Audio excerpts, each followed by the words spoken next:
إن أريد إلا الإصلاح ما استطعت وما توفيقي إلا بالله عليه توكلت وإليه أنيب۔ میں تو اصلاح کرنا چاہتا ہوں جہاں تک بھی میرا بس چلے، اور یہ جو کچھ میں کرنا چاہتا ہوں اس کا سارا انحصار اللہ کی توفیق پر ہے، اسی پر میں نے بھروسہ کیا اور ہر معاملے میں اسی کی طرف میں رجوع کرتا ہوں۔ بسم اللہ الرحمن الرحیم۔ والعصر ان الانسان لفی خسر الا الذین آمنوا وعملوا الصالحات وتواصوا بالحق وتواصوا بالصبر۔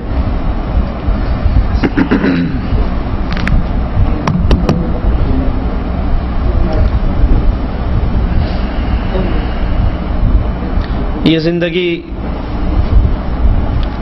جو اللہ عز و جل کی طرف سے دی ہوئی پہلی اور آخری مہلت ہے، یہ زندگی ہمیشہ کی زندگی نہیں ہے۔ اس دنیا میں رہنا، اس دنیا میں ٹھکانا انسان کا عارضی ٹھکانہ ہے، اور عنقریب اس جہاں سے اگلے جہاں کے لیے انسان نے منتقل ہو جانا ہے۔ یہ دارالعمل ہے، انسان جو چاہے کر لے، جو چاہے اعمال کر لے، جیسی چاہے زندگی گزار لے، اور اگلا جہان وہ دارالحساب ہے کہ جو اس دنیا میں کر کے جائے گا اس کا رزلٹ اس کو اگلی زندگی میں مل جائے گا۔ بالکل ایسے ہی جیسے زمین کا کام کرنے والے کسان فصل کے سیزن میں، زمین کو تیار کرنے کے سیزن میں آدھی راتوں کو اٹھ کر اپنی زمینوں میں جاتے ہیں، پانی لگاتے ہیں، محنت کرتے ہیں۔ لوگ آرام کی نیند سو رہے ہوتے ہیں، لوگ مزے کی زندگی گزار رہے ہوتے ہیں، اور زمیندار اس کو نہ رات کا پتہ ہے نہ اس کو آرام کا پتہ ہے۔ وہ محنت کر رہا ہے اپنی زمین میں، کبھی بیج ڈال رہا ہے، کبھی پانی دیکھ رہا ہے، کبھی کھاد دے رہا ہے۔ اور اگر کوئی اسے کہے کہ بھلے آدمی ساری دنیا آرام کر رہی ہے، ساری دنیا سو رہی ہے، نیند کے مزے لے رہی ہے، اور تو راتوں کو اٹھ کر اپنی نیند کو برباد کرتا ہوا فصلوں میں آ جاتا ہے، محنت کرتا ہے، کام کرتا ہے، تو بھی جا کے آرام کر لے، تو اس کا جواب کیا ہوگا؟ ذرا اس جواب پہ غور کیجئے۔ وہ کہے گا اگر آج میں نے محنت نہ کی، آج میں نے زمین کو تیار نہ کیا، آج میں نے اس میں اچھا بیج نہ ڈالا، آج میں نے راتوں کو قربان کر کے محنت نہ کی، تو کل جب فصل کی کٹائی کا وقت آئے گا تو میں کیا چیز کاٹ کر اپنے گھر لے جاؤں گا؟ سب لوگ اپنے گھر غلے سے بھر لیں گے اور میری فصل میں کچھ بھی نہیں رہے گا۔ میں یہ محنت اس مستقبل کے لیے کر رہا ہوں، میں یہ محنت ان ایام کے لیے کر رہا ہوں۔ یہ محنت تو 4 دن کی ہے، یہ موسم تو گزر جانا ہے۔ پھر جب کٹائی کا سیزن آئے گا، جب فصل کاٹنے کا موسم آئے گا، میری جیب بھی بھری ہوگی، میرا گھر بھی بھرا ہوگا، مجھے اس ساری محنت کا پھل مل جائے گا۔ یہی کیفیت ایک مسلمان کی ہے۔ مسلمان اپنے دن اور رات، اپنا اٹھنا اور بیٹھنا، اپنی زندگی کا ایک ایک عمل کس سوچ کے اوپر کرتا ہے، کن حالات کو سامنے رکھ کر کرتا ہے؟ وہ حالات جو قبر کے حالات ہیں۔ وہ اس دنیا میں محنت اس گھر کو بنانے کے لیے کرتا ہے جو گھر اصل میں اس کا ذاتی گھر ہے، کسی اور کا نہیں۔ دنیا کے گھر کو جتنا مرضی سجا لیں، دنیا کے گھر میں جتنی مرضی محنت کر لیں، اس میں بہترین قالین بچ جائیں، اچھے صوفے لگ جائیں، اس میں بہترین پینٹ ہو جائے، اس کے اندر آرائش کے تمام معاملات میسر ہوں، یہ گھر انسان کا اصلی گھر نہیں ہے۔ آج مرے گا، کل کو اس گھر میں کوئی اور آ جائے گا۔ لیکن ایک گھر انسان کا ذاتی ہے، اصلی ہے، جس میں کسی نے نہیں آنا، اور وہ قبر کا گھر ہے، وہ قبر کی کوٹھڑی ہے، وہ قبر کی اندھیر نگری ہے، جس میں لائٹنگ نہیں ہے، جس میں قالین نہیں بچھے ہوئے، جو اندھیروں کا مرکز ہے، جس میں سانپ اور بچھو ہے، جس میں گرمی اور وحشت ہے، جس میں اندھیرے ہیں۔ مسلمان اپنے اس گھر کو سامنے رکھتے ہوئے زندگی کے ایک ایک عمل کو یہ دیکھتے ہوئے گزارتا ہے، کل جب میں نے وہاں منتقل ہونا ہے میری کیفیت کیا ہوگی؟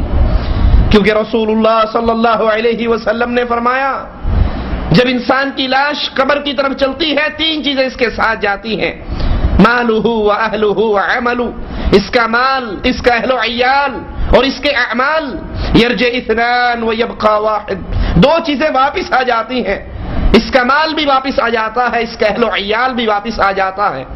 عدت گزارنے کے بعد اس کی بیوی کسی اور کی بن جاتی ہے، اس کا گھر تقسیم بٹوارے کے بعد کسی اور کا مسکن بن جاتا ہے، لیکن ایک چیز ایسی ہے جس نے اسی کے ساتھ رہنا ہے، جس نے اس کو چھوڑنا نہیں ہے، جس نے اس سے بے وفائی نہیں کرنی، جس نے اس سے جدا نہیں ہونا، اور وہ چیز اس زندگی کے اعمال ہیں۔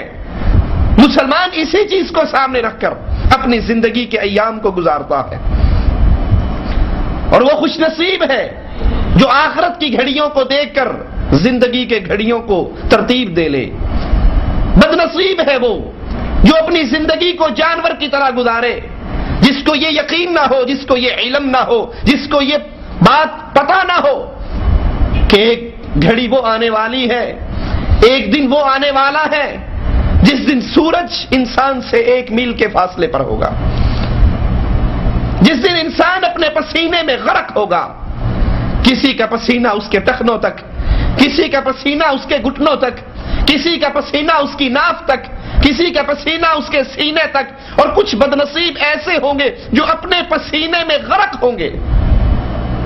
ایک دن وہ آنے والا ہے جس دن اللہ عز و جل کے دربار میں انسان کو کھڑا کیا جائے گا۔ وہ بدنصیب ہے جس کو یہ گھڑیاں یاد نہ ہو، جس کو یہ لمحات یاد نہ ہو، جس کو آخرت کی ان شدت کا اندازہ نہ ہو، اور وہ اپنی زندگی کو دنیا کماتے ہوئے گزار دے، اس کو یہ فکر نہ ہو کہ یہ زندگی مجھے اللہ عز و جل نے کیوں دی۔ پیٹ پالنا، شادی کرنا، بچوں کا ہونا، یہ تو اس دنیا کی ضروریات ہے، اس زندگی کا مقصد نہیں ہے۔ وہ مقصد کیا ہے کہ میں ایک ایک لمحہ ایسے گزاروں کہ جس سے اللہ عز و جل راضی ہو جائے۔ یہ انسان کی زندگی کا مقصد ہے۔ ان دونوں میں ایک بد نصیب ہے، ایک خوش نصیب ہے۔ جس نے اپنی زندگی کو آخرت کی زندگی سنوارنے کے لیے گزارا وہ خوش نصیب ہے، اور جس نے اس دنیا کو ہی سب کچھ سمجھا، کھا لینا، پی لینا، بچے پیدا کر لینا اور سو لینا، اس کے علاوہ اس کے پاس اور کوئی کام نہیں، یہی اس کی روٹین ہے۔ یہی کام تو ایک گدھا بھی کرتا ہے، یہی کام تو جانور بھی کرتا ہے۔ وہ کھاتا ہے، پیتا ہے، بچے پیدا کرتا ہے اور سو جاتا ہے، وزن اٹھا کر اپنی کمر پہ لے آتا ہے۔ اگر یہی کام ہی زندگی ہے تو پھر سوچئے انسان میں اور گدھے میں کیا فرق ہے۔ أَفَحَسِبْتُمْ أَنَّمَا خَلَقْنَاكُمْ عَبَثًا وَأَنَّكُمْ إِلَيْنَا لَا تُرْجَعُونَ، تم نے یہ گمان کر لیا کہ مالک نے تمہیں بیکار پیدا کیا ہے، تمہاری پیدائش کا مقصد نہیں ہے، تمہیں اس دنیا میں بھیجنے کا مقصد نہیں ہے، اور تم نے لوٹ کر اللہ کی طرف نہیں آنا۔ جس نے اس زندگی کو، اسی کو ہی سب کچھ سمجھا، اسی کی دولتوں کو، اسی کی رعنائیوں کو اکٹھا کرنا ہی کامیابی سمجھا، وہ بدنصیب انسان جس کا ذکر مالک عز و جل فرما رہا ہے، والعصر، زمانے کی قسم، ان الانسان لفی خسر، انسان خسارے میں ہے، انسان گھاٹے میں ہے، انسان بربادی میں ہے۔ یہ خسارہ کیا ہے؟ 60 سالہ زندگی کو سنوارنا اور اس زندگی کو بھول جانا جہاں پہلا دن 50,000 سال لمبا ہوگا۔ یہ خسارہ کیا ہے؟ انسان کس خسارے میں ہے کہ اس نے 60 سالہ زندگی کے لیے پورا ٹائم ٹیبل بنایا ہے، جدول بنایا ہے، اس نے زندگی گزارنے کے طریقے اپنے سامنے روٹین کے ساتھ سیٹ کر رکھے ہیں۔ بچہ جو ہی 5ویں کلاس میں آتا ہے، اچھے نمبر ہیں، بچہ ذہین ہے، اس کے لیے ٹیوٹر کا انتظام کرتا ہے، یہ میٹرک کر لیتا ہے اعلیٰ نمبروں کے ساتھ، اس کو FSC میں ایڈمیشن دلواتا ہے، اس کے لیے بہترین استاد کا انتخاب کرتا ہے، اس کو میڈیکل کا شعبہ دلواتا ہے، یہ ڈاکٹر بن جاتا ہے، پھر اس کو اور اعلیٰ تعلیم کے لیے دنیا کے کفار کے ممالک میں بھیجتا ہے، یہ اچھی سے اچھی تعلیم حاصل کر لے، اور یہ بھول جاتا ہے کہ یہ دنیا کی جتنی مرضی تعلیم حاصل کر لے، اس کے ایک ہاتھ میں ڈاکٹریٹ کی ڈگری ہو اور اسی لمحے اسے موت آ جائے، یہ ڈگری اس کے کسی فائدے کی نہ ہوگی، یہ اس کی قبر کو روشن نہ کر سکے گی، یہ اس کو جہنم کے عذاب سے نہ بچا سکے گی، یہ اس کو آگ کے لیے اس کے سامنے رکاوٹ، پردہ اور آر نہیں بن سکے گی۔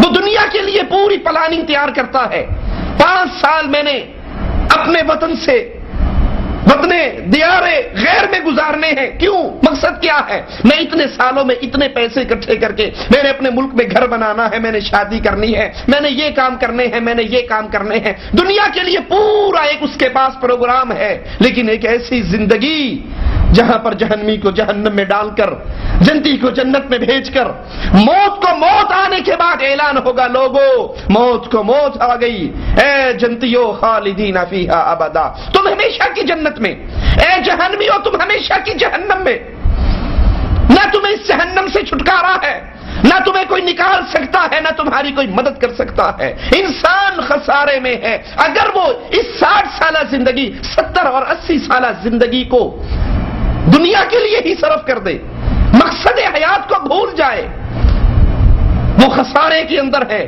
کیونکہ جو ہی یہ زندگی ختم ہوگی، آخرت کی زندگی میں قدم رکھے گا، اللہ کے عذاب کو اپنی آنکھوں سے دیکھے گا تو چیخ اٹھے گا، ربنا ابصرنا وسمعنا فرجعنا نعمل صالحا، اللہ اپنی آنکھوں سے دیکھ چکا ہوں، اپنے کانوں سے سن چکا ہوں، مالک ایک مرتبہ دنیا کے اندر واپس بھیج دے، نعمل صالحا، ایک چانس، ایک موقع، ایک سپلی مجھے دوبارہ دنیا میں بھیج دے۔ دنیا کے امتحانوں میں فیل ہوتا تھا، میرے لیے سپلی ہوتی تھی، میں دوبارہ پھر تیاری کر کے ایگزام کے اندر فیل ہو جاتا، اس ایگزام میں فیل ہونے کے بعد بھی ایک موقع دے دے، لیکن مالک کے پاس وہاں فیل ہونے کے بعد پھر واپسی نہیں، پھر دنیا میں لوٹنا نہیں، بلکہ وہ خسارہ ہے۔ کیا خسارہ؟ دنیا میں پیاس لگتی، فریج کی ٹھنڈی بوتل نکالتا، پانی کی پی لیتا، قیامت کے دن پیاس لگے گی،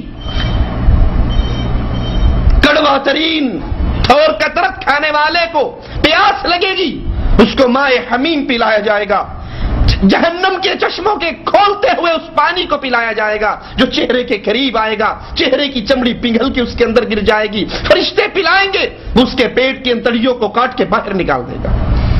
دنیا کے اندر مزے مزے کے کھانے کھانے والے کس خسارے میں ہیں؟ اسے جہنم میں بھوک لگے گی تو جہنم کے اندر اس کو تھور کا کڑوا ترین درخت، کانٹوں والا کھانا جس سے نہ پیٹ بھرے گا، نہ صحت بنے گی، نہ دل بھرے گا۔ یہ خسارہ ہے کہ یہ دنیا اللہ نے کس لیے دی تھی، یہ زندگی مالک نے کس لیے دی تھی کہ اس زندگی کے اوپر محنت کرتے ہوئے، اللہ کے حکموں کے مطابق رہتے ہوئے اس زندگی کو سنوار لو۔ یہ زندگی ختم ہونے والی ہے اور وہ زندگی کبھی ختم نہیں ہونے والی۔ مالک اس کا طریقہ کار بیان کرتا ہے۔ اس خسارے سے بچنے والے کون لوگ ہیں؟ الا الذین آمنوا، جو اللہ پر ایمان لے آئیں، جو اللہ پر ایمان لائیں، اس کے رسولوں پر ایمان لائیں، اس کی کتابوں پر ایمان لائیں، آخرت کے دن پہ ایمان لائیں، فرشتوں پہ ایمان لائیں، تقدیر پہ ایمان لائیں، جو اللہ پر سچا ایمان لے کر آئیں، اللہ کی توحید کو سمجھیں، شرک سے برات کریں، اہل شرک سے برات کریں، ویسے ایمان لائیں جیسے اللہ چاہتا ہے، جیسے مالک کا حکم ہے، جیسے مالک کا مطلوب ہے، جیسے مالک نے اپنے انبیاء کو بھیج کر تمام مخلوق کو یہ بات سمجھائی ہے، اللہ پر ویسے ایمان لائیں جیسے اللہ چاہتا ہے۔ اس کی ذات پر ایمان، وہ اپنی ذات میں تنہا ہے، اس کی صفات پر ایمان، اس کی عبادت پر ایمان کہ عبادت حق ہے، ہے اللہ کا، اللہ کے علاوہ کسی کا حق نہیں. الا الذین آمنوا، خسارے سے بچنے والے، کامیاب ہونے والے جو اللہ پر ایمان لے آئے، وعملوا الصالحات، اور پھر نیک اعمال کریں. ان کی زندگی گناہوں سے نہ بھری ہوئی ہو، بلکہ وہ زندگی کا ہر عمل اس کے اندر محمد کریم صلی اللہ علیہ وسلم کی زندگی سے روشنی لیں، اس مینار نور سے فیض اٹھائیں. نماز پڑھنی ہے تو محمدی، روزہ رکھنا ہے تو محمدی، نکاح کرنا ہے تو طریقہ محمدی، طلاق دینی ہے تو طریقہ محمدی. زندگی کا ہر مسئلہ ایک طریقے پر کرنا ہے، اور وہ طریقہ نہ ہمارے بڑے کا نہ تمہارے بڑے کا، وہ طریقہ کائنات میں سب سے بڑے محمد الرسول اللہ کا صلی اللہ علیہ وسلم.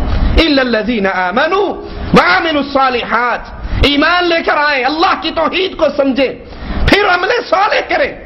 یہ دو سٹیپ کرنے کے بعد، یہ دو کام کرنے کے بعد کیا انسان خسارے سے بچ گیا؟ خسارے سے ابھی نہیں بچا. ابھی تیسرا بڑا عظیم عمل اس کے سامنے ہے، ایک بہت عظیم ملت اسلام کا واجب امر اس کے سامنے کھڑا ہے، جس کو پورا کرنا ضروری ہے.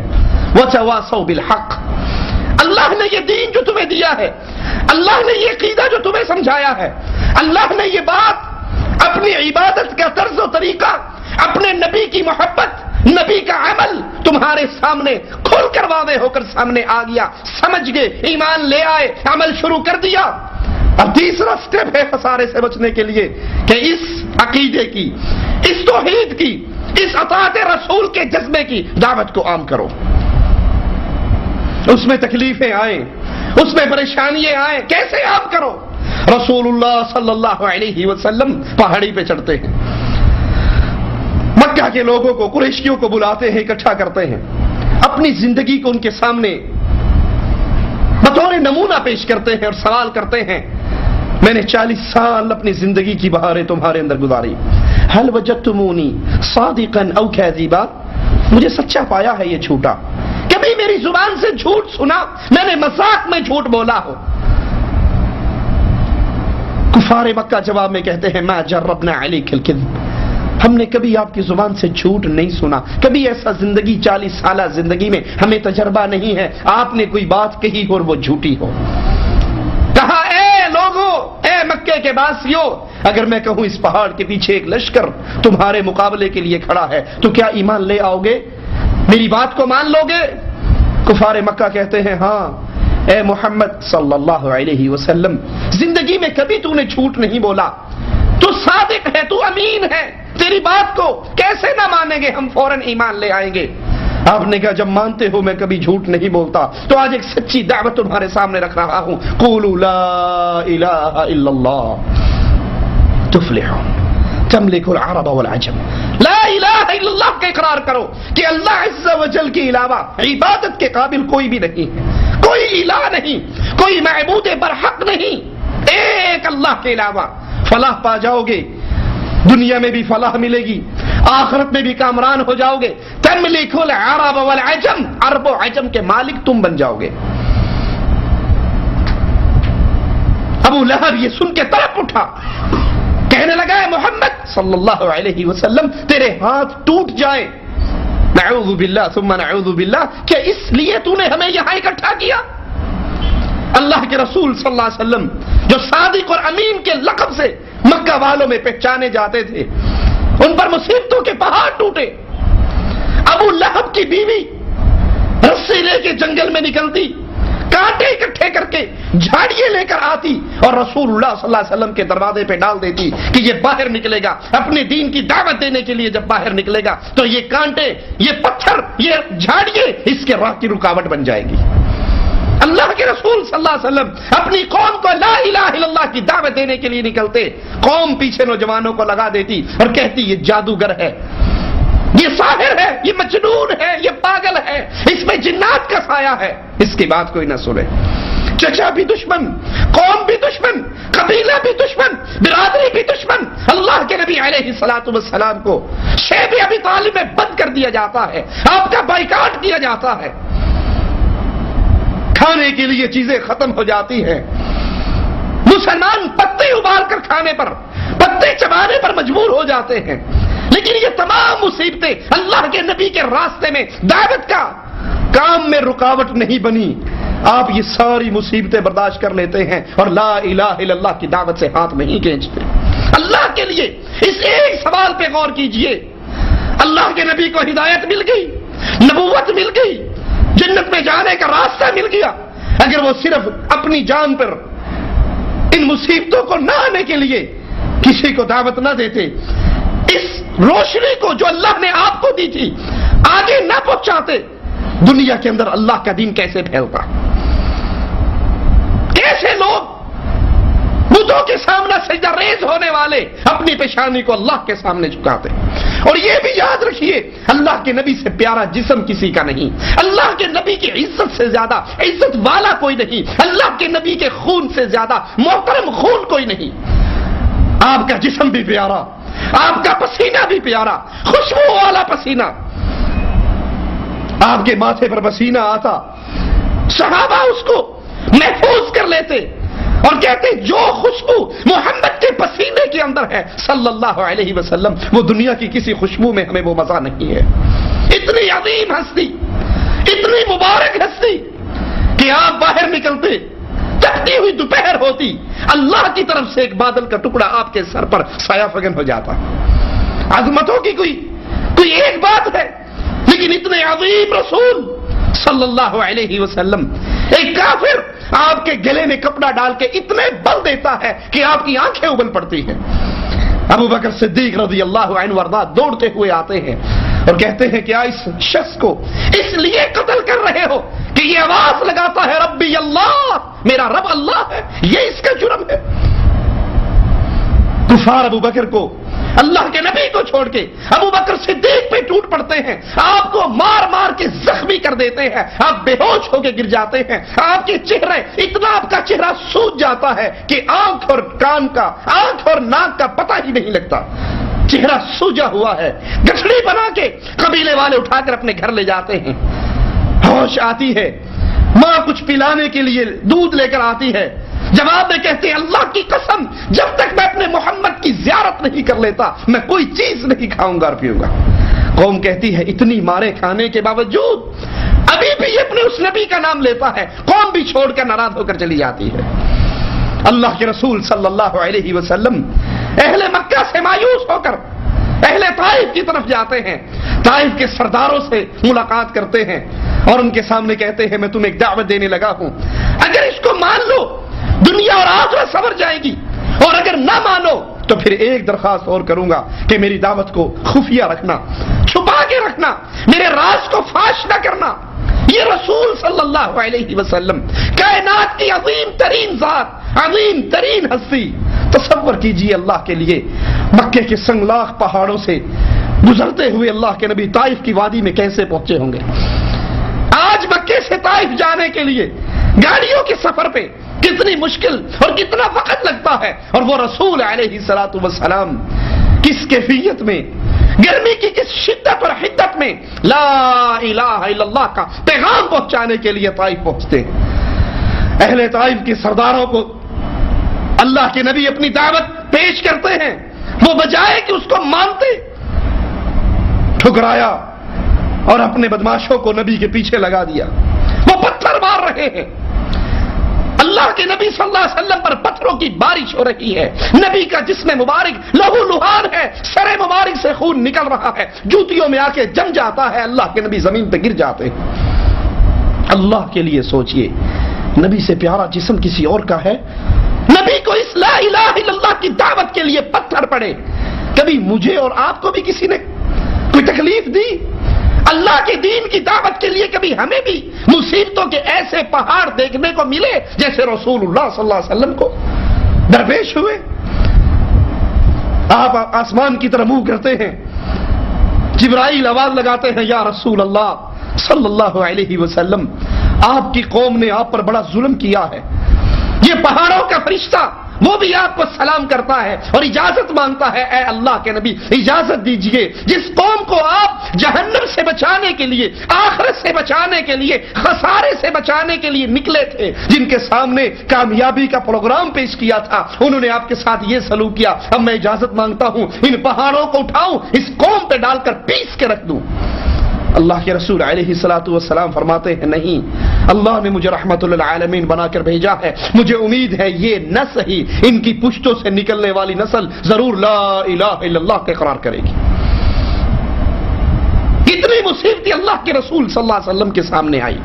عائشہ رضی اللہ تعالی عنہا پوچھتی ہیں، احد کی پریشانیوں کو یاد کروا کے اللہ کے رسول علیہ الصلوۃ والسلام میدان احد میں آپ کے دندان مبارک شہید ہوئے، آپ کا ماتھا زخمی ہوا، آپ کو گڑھے میں گرا دیا گیا، کیا اتنی تکلیف آپ کو کسی اور دن بھی آئی؟ فرماتے ہیں نہیں عائشہ، احد سے زیادہ تکلیف کا دن میرے لیے وہ دن تھا جب میں اہل طائف کے پاس جا کر ان کو لا الہ الا اللہ کی دعوت دے کر آیا۔ یہ خسارے سے بچنے کا تیسرا عظیم رکن ہے، تیسرا عظیم سٹیپ ہے، وتواصوا بالحق۔ یہ دین کی دعوت، یہ دین کی اساس جو آپ تک پہنچ گئی، یہ اللہ کی توحید کا عقیدہ جو آپ کے سینے میں محفوظ ہو گیا، جس کی وجہ سے آپ جہنم کی آگ سے انشاءاللہ بچ گئے، یہ اتباع رسول کا جذبہ جو آپ تک پہنچ گیا، یہ اتباع رسول کا پورا منہج جس کو آپ نے سمجھا، اس کو لے کر گھر میں سونے کی اجازت نہیں ہے، اس کو لے کر وتواصوا بالحق، اس حق کو عام کیجئے، اس حق کو لے کر پہنچائیے، اس حق کو پبلک کے اندر لے کر آئیے، اور اگر اس کو لے کر بیٹھ جاؤ گے تو یاد کر لو مالک عز و جل کی طرف سے آسمان سے فرشتے اترے بنی اسرائیل کی ایک بستی کو برباد کرنے کے لیے، ان پہ عذاب لانے کے لیے۔ جہاں پر اترے وہاں پر ایک صوفی صاحب کو دیکھا، وہ صوفی صاحب تسبیح لے کے اللہ اللہ کر رہے ہیں، ذکر کر رہے ہیں، بڑے نیک، بڑے نمازی، بڑے پرہیز، نورانی چہرہ۔ فرشتے حیران، اللہ تو نے اس بستی کو برباد کرنے کا حکم دیا اور اس بستی میں تو ایک تیرا ولی ہے، تیرا ایک دوست ہے، تیرا ذکر کرتا ہے، اپنے دعوے کے اندر، اپنے باطل گمان کے اندر وہ تیرے ولی ہونے کا دعوے دار ہے، وہ بڑا نیک اور بادشاہ ہے، وہ بڑا متقی اور پرہیزگار ہے، اس کے اندر کوئی گناہ والی بات نہیں ہے، 24 گھنٹے تیری یاد میں لگا رہتا ہے۔ حکم ہوتا ہے کہ عذاب اس بستی پر شروع کرنا ہے تو پہلے اسی کو سزا دی جائے کہ یہ اپنے آپ کو تو میری عبادت میں لگا کے بیٹھا ہے اور اس کو نہیں پتا کہ میری مخلوق مجھے بھول چکی ہے، وہ شرک اور کفر میں ڈوبی ہوئی ہے، یہ صرف اپنی جان کو بچا رہا ہے، جب عذاب آئے گا ان مشرکوں پر، ان کافروں پر، تو یہ بھی نہیں بچے گا، اس کو بھی ساتھ ہی عذاب دیا جائے گا۔ مالک عز و جل نے بنی اسرائیل کو آزمایا، ہفتے کے دن شکار کرنے سے منع کر دیا کہ شکار نہ کرو۔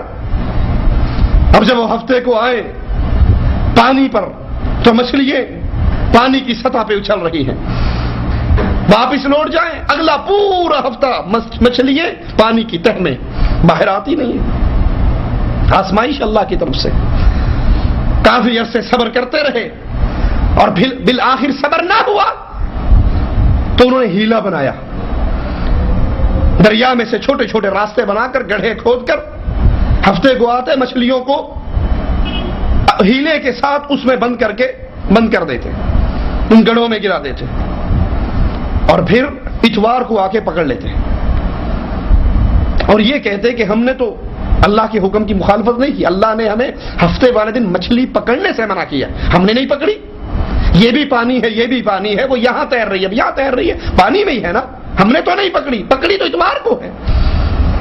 اب یہ اللہ کے ساتھ مذاق، اللہ کے حکم کے ساتھ مذاق۔ اب یہاں پر 3 گروہ بن جاتے ہیں، اللہ کے لیے ذرا اس واقعے پہ غور کیجئے، 3 گروہ بن جاتے ہیں یہاں پر۔ ایک گروہ جنہوں نے مچھلیوں کو گھیر کے ان گڑھوں میں بند کرنا شروع کر دیا، اللہ کے حکم کی مخالفت کرنے والا۔ دوسرا گروہ صوفی جماعت کا، کسی کو کچھ نہیں کہنا، جو جہاں لگا ہے ٹھیک لگا، بس اپنے مذہب کو نہ چھوڑو اور غیر کے مذہب کو نہ چھیڑو، تم بھی ٹھیک ہو وہ بھی ٹھیک ہے، اللہ اللہ کرتے ہو جو جہاں تم نے اس کی قبر میں جانا ہے. کسی کو کہا جا بھائی اس کو سمجھاؤ یہ غلط عقیدے پہ ہے, یہ اس راستے پہ نہیں ہے جو راستہ ارے بھائی تو نے اس کی قبر میں جانا ہے, اس نے اپنی قبر میں جانا, تو نے اپنی قبر میں جانا, اس نے اپنا حساب دینا, تو نے اپنا حساب دینا. اس کے بارے میں تجھ سے سوال نہیں ہونا, تیرے بارے میں اس سے سوال نہیں ہونا. جو جہاں لگا ہے ٹھیک لگا ہے, بس اپنی آخرت سنوارو. 2 + 2 4 ٹھیک ہے, 2 + 2 5 یہ بھی ٹھیک ہے, 2 + 2 6 یہ بھی ٹھیک ہے. جو استاد ان تینوں کو ٹھیک کہے گا پرنسپل ایسے ٹیچر کو ڈسمس کر دے گا. 2 + 2 4 ٹھیک ہے, 5 غلط ہے, 6 غلط ہے, 7 غلط ہے, 3 غلط ہے. حق ایک ہے, اللہ کی عبادت کا صحیح طریقہ ایک ہے. جو اس کے خلاف آئے, وہ باپ کا ہو, وہ بھائی کا ہو, وہ قوم کا ہو, وہ برادری کا ہو, وہ ملک کا ہو, وہ بادشاہ کا ہو, وہ کائنات میں کسی کا ہو, جو اللہ کی اتاری ہوئی شریعت سے ٹکرا جائے وہ غلط ہے. جو قرآن کی آیات بول کر کہہ دے وہ حق ہے. یہ مذہب مومنین کا مذہب نہیں ہے. جو جہاں لگا ہے ٹھیک لگا ہے. اگر جو جہاں لگا ٹھیک لگا ہے تو انبیاء اس دنیا پہ آئے ہی کیوں؟ انبیاء کو اللہ نے بھیجا ہی کیوں؟ یہ قرآن نازل ہی کیوں ہوا؟ جو جہاں لگا تھا ٹھیک لگا تھا. نبی نے آ کر قولوا لا الہ الا اللہ کہا ہی کیوں؟ جو جہاں لگا تھا ٹھیک لگا تھا. 2 گروہ بن گئے, ایک مچھلی کا شکار کرنے والا, دوسرا شکار تو نہیں کرتا, اس عمل کو حرام جانتا تھا, شکار نہیں کرتا تھا, لیکن شکار کرنے والوں کو منع بھی نہیں کرتا تھا. اس نقطے کو سمجھیے. شکار کرتا نہیں تھا لیکن شکار کرنے والوں کو کچھ کہتا بھی نہیں تھا. ان کے ساتھ وہی سلام دعا پیار محبت رشتہ داریاں آنا جانا, ساری زندگی ایک روٹین کے ساتھ گزر رہی. تیسرا گروہ اہل ایمان کا, غیرت مند مواحدوں کا, جو کہتے تھے کہ نہ شکار کریں گے نہ کرنے دیں گے, اور جو اللہ کے حکم کی مخالفت کرے گا ان سے دوستی نہیں ہوگی, ان سے پیار نہیں ہوگا, ان کو روکیں گے, ان کو ٹوکیں گے, ان کو سمجھائیں گے, ان کو دعوت دیں گے, ان کے راہ کی رکاوٹ بنیں گے. نہ شکار کریں گے نہ کرنے دیں گے, اور جو کر رہے ہیں ان کے ساتھ بھی پیار و محبت کی فضا نہیں, بلکہ ان کو بتائیں گے آپ کا یہ عمل اللہ اور اس کے رسول کے حکموں کے خلاف. یہ تیسری جماعت بنی. ان کو سمجھانا شروع کیا, ان کو دعوت دینی شروع کی, وہ بعد نہ آئے, وہ اپنے بد عمل سے نہ رکے, وہ جاری اور ساری رہے. اب یہ تیسری جماعت, ذرا سوچئے قرآن کے اس واقعے پر کتنے عجیب درس ملتے ہیں ہمیں. دعوت دینے کا منہج اور دعوت دینے کی فرضیت کس طرح ہمارے سامنے واضح ہو جاتی ہے. تیسری جماعت جو نہ شکار کرتی تھی نہ کرنے والوں کو برداشت کرتی تھی, ان کو سمجھاتی تھی, ان کو دعوت دیتی تھی, ان کے سامنے پیار و محبت کے اسلوب کے ساتھ اپنی بات کو رکھتی تھی. جب وہ نہ مانے انہوں نے اپنی بستیاں الگ کر لی. ایک روایت کے مطابق اپنی بستیوں اور اس بستی کے درمیان دیوار کھینچ دی, ان سے الگ ہو گئے, ان سے برات کر لی کہ تم اللہ کی مخالفت کرتے ہو, ہم تمہیں دعوت دیتے ہیں تم مانتے نہیں ہو, ہم نے حجت بھی تمام کر دی ہے, اب ہماری تمہاری دوستی نہیں ہے, اب رشتہ داری ختم, اب پیار و محبت ختم, اب پیار محبت کی فضائیں ختم, تم الگ اور ہم الگ. اللہ کا عذاب نازل ہوتا ہے, مالک کا عذاب نازل ہوا, دونوں گروہ مارے گئے. وہ گروہ جو شکار کر کے اللہ کی بغاوت کرتا تھا عذاب کے اندر وہ بھی ہلاک ہو گیا, اور وہ گروہ بھی ہلاک ہو گیا جو شکار کرتا نہیں تھا لیکن کرنے والوں کو روکتا بھی نہیں تھا. یہ ہے دعوت, یہ ہے یہ تیسرا رکن. وتواصوا بالحق, اس حق کو, اس نیکی کے حکم کو, امر بالمعروف ونہی عن المنکر, برائی سے روکنا, نیکی کا حکم دینا, یہ اتنی عظیم چیز ہے.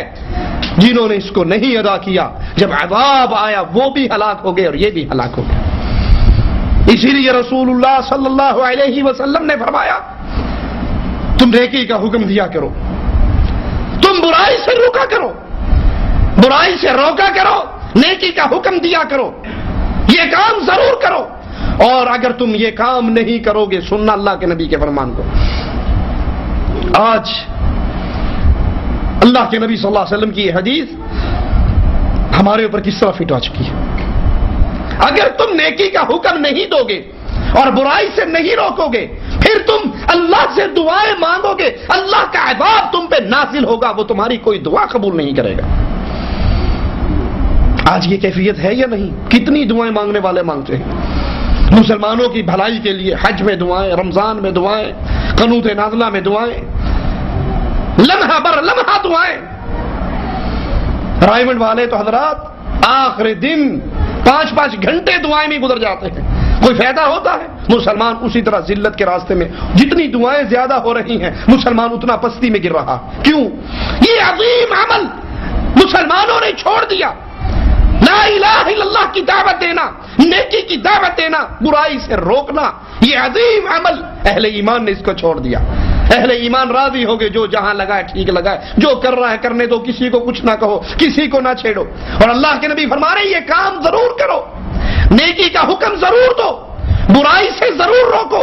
اگر تم یہ کام چھوڑ دو گے، تم دعائیں مانگو گے، اللہ کے عذاب کی وجہ سے تمہاری کوئی دعا قبول نہیں ہوگی۔ رسول اللہ صلی اللہ علیہ وسلم کی ایک اور حدیث سنیے، آپ نے فرمایا جب انسان کسی بات کو حق جان لے کہ یہ حق ہے، حق اور سچ کسی بات کو سمجھ لے، جان لے، مان لے، تو پھر لوگوں کی ناراضگی کی وجہ سے، لوگوں کے خوف کی وجہ سے اس بات کو بیان کرنے سے باز نہ آئے۔ میں جانتا ہوں یہ حق ہے، اللہ کی توحید حق ہے، میں جانتا ہوں، سجدہ خاص حق ہے اللہ کا، میں جانتا ہوں، عبادت حق ہے اللہ کا، میں جانتا ہوں، طواف بیت اللہ کا عبادت ہے اللہ کی، میں جانتا ہوں۔ اب میں دیکھ رہا ہوں اللہ کے علاوہ قبروں پہ بھی سجدے ہیں، اللہ عز و جل کو چھوڑ کے ان کو پکارا بھی جا رہا ہے، ان کو مشکل کشا اور حاجت روا بھی سمجھا جا رہا ہے، ان سے اولاد کا سوال بھی کیا جا رہا ہے، ان مردوں کو داتا بھی کہا جا رہا ہے، اللہ کے گھر کو چھوڑ کر قبروں کا طواف بھی ہو رہا ہے۔ یہ ساری برائیاں میرے سامنے ہیں، میں جانتا ہوں، لیکن اس برائی سے کیوں نہیں روکتا؟ لوگ ناراض ہو جائیں گے، برادری ناراض ہو جائے گی، قوم ناراض ہو جائے گی، قبیلہ ناراض ہو جائے گا، برادری فلاں اور فلاں میرے لیے رکاوٹیں کھڑی کریں گے۔ اللہ کے نبی فرماتے ہیں جو حق کو حق سمجھ لے، جان لے، یقین ہو جائے، پھر وہ لوگوں کے خوف کی وجہ سے، لوگوں کے ڈر کی وجہ سے، لوگوں کے ماتھے پر پڑے ہوئے بل کو دیکھ کر اس دعوت سے، اس نیکی کے حکم اور برائی کے روکنے کے فریضے سے باز نہ آئے۔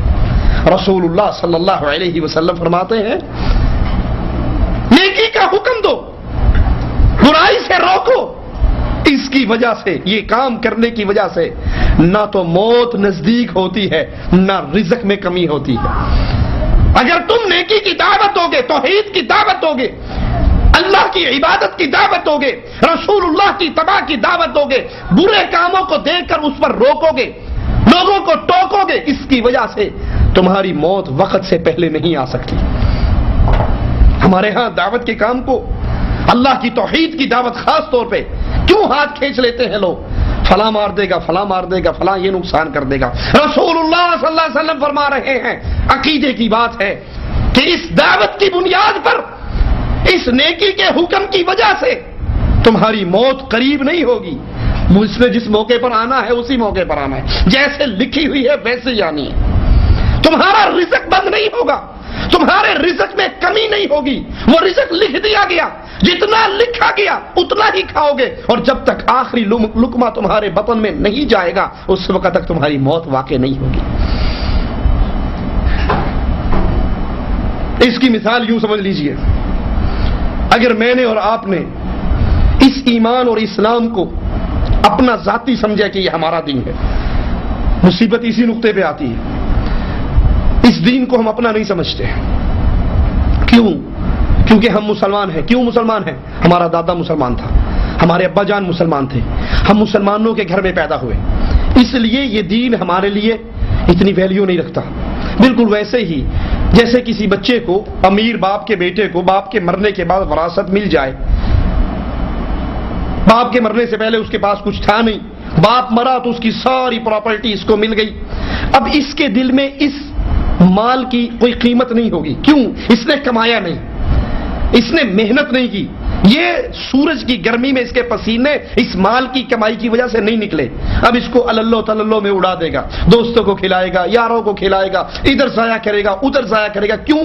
اس کو پتہ ہی نہیں کہ اس کی قیمت کتنی ہے، اور اگر اس نے خود کمایا ہوتا تو ایک ایک روپیہ خرچ کرتے ہوئے اپنے ہاتھ کو یوں روکتا، اسے پتا ہوتا یہ روپیہ کمانا کتنا مشکل ہے۔ میں نے اور آپ نے چونکہ اسلام کو کمایا نہیں، اسلام کی قدر اور قیمت پوچھنی ہے تو بلال سے پوچھئے رضی اللہ عنہ وارضا، جس نے ایمان کو کمایا تھا۔ تپتی ہوئی ریت پہ لیٹے ہوئے، سینے پہ بھاری پتھر ہیں، مارنے والا مار رہا ہے اور کہہ رہا ہے کہ لا الہ الا اللہ کی آواز لگانا بند کر دے، اور بلال اس کیفیت کے اندر بھی کیا کہہ رہے ہیں؟ احد احد احد، اللہ ایک ہے ایک ہے ایک ہے، میں اس کے ساتھ کسی کو شریک نہیں کرتا۔ اس ایمان کو کمایا تو ابو بکر صدیق نے کمایا، اس ایمان کو کمایا تو عثمان غنی نے کمایا۔ پھر ان کی کیفیت کیا تھی؟ ان کی زندگی میں اسلام کے بارے میں کوئی زبان درازی کر جائے۔ ابو بکر صدیق گزر رہے ہیں یہودیوں کے محلے سے، اور ایک یہودی کہہ رہا ان اللہ فقیر، نعوذ باللہ تعالی اللہ عما یقولون، اللہ فقیر ہے اور ہم غنی ہے، اللہ ہم سے صدقہ اور خیرات مانگتا ہے۔ ابو بکر صدیق سے یہ بات برداشت نہ ہوئی، کیوں؟ ایمان کو کمایا تھا۔ اٹھے اور یہودی کے منہ پہ تھپڑ مارا۔ وہ یہودی آ کر رسول اللہ صلی اللہ علیہ وسلم کے دربار میں شکایت کرتا، آپ کے ساتھی نے مارا۔ صدیق اکبر کہتے ہیں یا رسول اللہ صلی اللہ علیہ وسلم، اس نے میرے اللہ کو گالی دی تھی اور میں رب کی توہین برداشت نہیں کرتا، میں نے ایمان کو کمایا ہے، اس ایمان کے لیے میرا خون بہا ہے، اس ایمان کے لیے میں نے اپنے مال کو قربان کیا ہے۔ اللہ کے نبی صلی اللہ علیہ وسلم مجھ سے پوچھتے ہیں، وہ انکار کر دیتا ہے کہ میں نے ایسی کوئی بات نہیں کی۔ اللہ کے نبی کہتے ہیں صدیق گواہ لے کر آؤ۔ کہا آقا گواہ کہاں سے لے کر آؤں؟ گواہ کہاں سے لے کر آؤں؟ یہودیوں کا محلہ، یہودیوں کا مولوی، ان کی پبلک، گواہی کون دے گا؟ اب بظاہر اسلام کے قانون کے مطابق یہودی کو حق ملنے والا ہے کہ جس طرح صدیق نے تجھے تھپڑ مارا ہے تو بھی قصاص لے لے، بدلہ لے لے، تھپڑ مار لے۔ لیکن جو اللہ کے لیے قربانی دیتا ہے، اللہ کی قسم، اللہ اپنے بندوں کو کبھی ضائع نہیں ہونے دیتا، کبھی ذلیل نہیں ہونے دیتا۔ آسمان سے جبرائیل کو اتار دیا جاتا ہے، اے نبی اگر دھرتی پہ کوئی صدیق اکبر کی گواہی دینے والا نہیں ہے، اس کا رب اپنے عرش سے گواہی دیتا ہے۔ یہودی نے یہ کہا تھا، تبھی صدیق نے تھپڑ مارا تھا۔ لقد سمع اللہ نے سن لی اس یہودی کی بات۔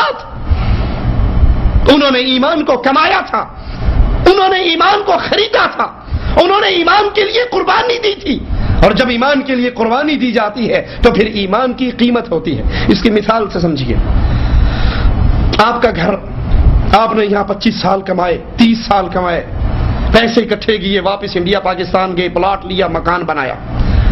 اب آپ کو اس مکان کی قدر و قیمت کا پتہ ہے، یہ مکان بننے میں کتنی مصیبتیں، کتنا پردیس مجھے کاٹنا پڑا، ماں سے دور، بھائی سے دور، باپ سے دور، بیوی سے دور، بچوں سے دور، کہ یہ اچھی کوٹھی بن جائے، اچھا مکان بن۔ اب کوئی آ کے آپ کے دیوار سے اینٹیں اتار کر لے جانا چاہے، آپ کے مکان جو 5 کنال کے اوپر مکان ہے، اس میں صرف 1 مرلے پہ وہ اپنے قبضے کا دعویٰ کر دے، کیا کرو گے؟ کوئی بات نہیں، جو جہاں لگا ٹھیک لگا، چلو 1 مرلہ اس کو دے دو گے، یا اس کے لیے کٹ مر جاؤ گے؟ اس کے لیے عدالت میں جانا پڑا تو جاؤ گے، لڑنا پڑا تو لڑو گے، مارنا پڑا تو مارو گے۔ میرا مکان، اور یہ ظالم دعویٰ کرتا ہے میرا، میں کیسے دے دوں؟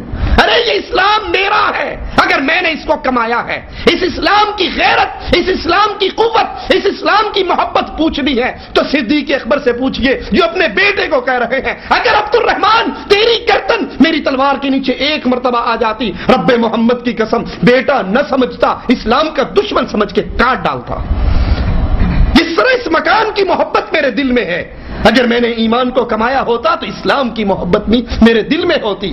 پھر اس اسلام کو کوئی بگاڑ جائے، پھر توحید میں کوئی شرک داخل کر جائے، پھر اللہ کے رسول کی سنتوں کو تبدیل کر کے وہاں پر کسی اور کے طریقے کو رائج کر دے، اور میں گھر میں بیٹھ کے سو جاؤں کہ جو جہاں لگا ہے ٹھیک لگا۔ یاد کر لیجئے، اللہ عز و جل اس نے ہمیں پیدا کرنے کا مقصد بیان کیا۔ غور کیجئے قرآن کی آیت پہ، کنتم خیر امہ، تم بہترین امت ہو، اخرجت للناس، تمہیں پیدا کرنے کا مقصد کیا ہے؟ تم ڈاکٹر بن جاؤ، انجینئر بن جاؤ، پروفیسر بن جاؤ، یہ بننا گناہ نہیں ہے، یہ عین، یہ دنیا کمانا اور اس سے اپنا نصیب لینا عین حلال ہے، اجازت ہے، ضروری ہے، کیجئے، لیکن اس کے ساتھ ساتھ یہ مقصد ہے نہیں، یہ مقصد نہیں ہے، یہ ضرورت ہے۔ ڈاکٹر بن کر اپنی پیٹ پالنا ضرورت ہے، انجینئر بن کے حلال روزی کمانا ضرورت ہے،